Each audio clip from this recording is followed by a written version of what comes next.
The influential Tory backbenchers who were behind the ERG, the Brexit group that got rid of Theresa May and got Brexit done, and they were also behind the anti-lockdown group that forced the restrictions to be lifted, have now created a new group against net zero, and Downing Street should be very worried.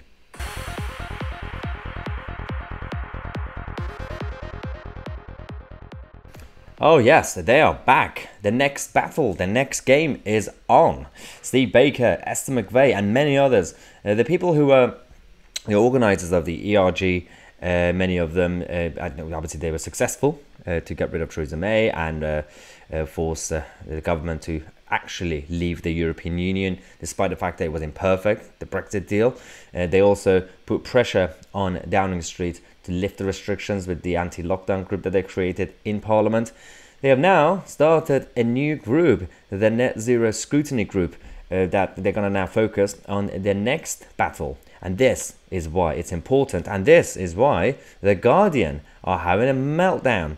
The Guardian written an article about this, and it's essentially against this group, and every single wording of the article is they are being rattled. The way they talk about them. They've said, well, behind the scenes, a faction of Tory MPs is manoeuvring, Brexit style, to systemically undermine the government's efforts. Yeah, it's because, these are the bad guys. They're Robin Hood characters. With the Conservative Party in meltdown, it looks like Britain's net zero policy is becoming just another political football, to basically kick around the government, around the backbenchers. And this is why it could be very, very important. And this is why a lot of the Tory backbenchers, the Tory rebels, who have been successful until now, they are getting together to focus on this, because this is the next big battle. Whether you like it or not, yeah, we moved on, and we are moving on internationally slowly from what we've been experiencing over the last couple of years. And the next thing is the battle around the cost of living and the irrational policies around the energy costs, prices, and everything else around market intervention and, generally speaking, individual liberty. And this is why there is now also an opposition to this opposition.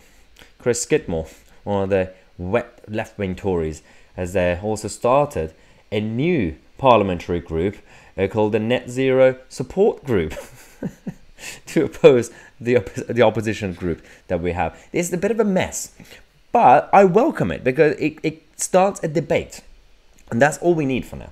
We just need to have a debate, and we need to encourage any discussion around the science of it, any discussion around the politics of it, the economic policies around it, and overall the leadership of the Tory government. So it's going to be quite interesting. This channel is going to be bringing you regular updates on this new group and these new movements, because again, we're not hearing anything from the mainstream media as usual, as you guys know. So we're going to do that. Also, big news, the Manchester tour to Tousi Tour in Manchester has now been sold out. So thank you so much for everyone, for signing up. We're going to come to you guys, those of you who have signed up 24 hours, 48 hours prior to the event. We're going to email you the details of the venue, and the rest of you who unfortunately couldn't sign up, we are going to go around the country. Don't worry, we're going to go everywhere. We're going to the next two locations that I'm thinking is around Nottingham and Cardiff. We're going to go to Cardiff as well, and we're going to go north, south, left, right, everywhere. So definitely stay tuned, and if you're new to the channel, subscribe to the channel, click on a bell next to it, and that's the best way to stay up to date with all the videos that I post throughout the day. Thanks again for watching. I'm Tousi, and we are the media.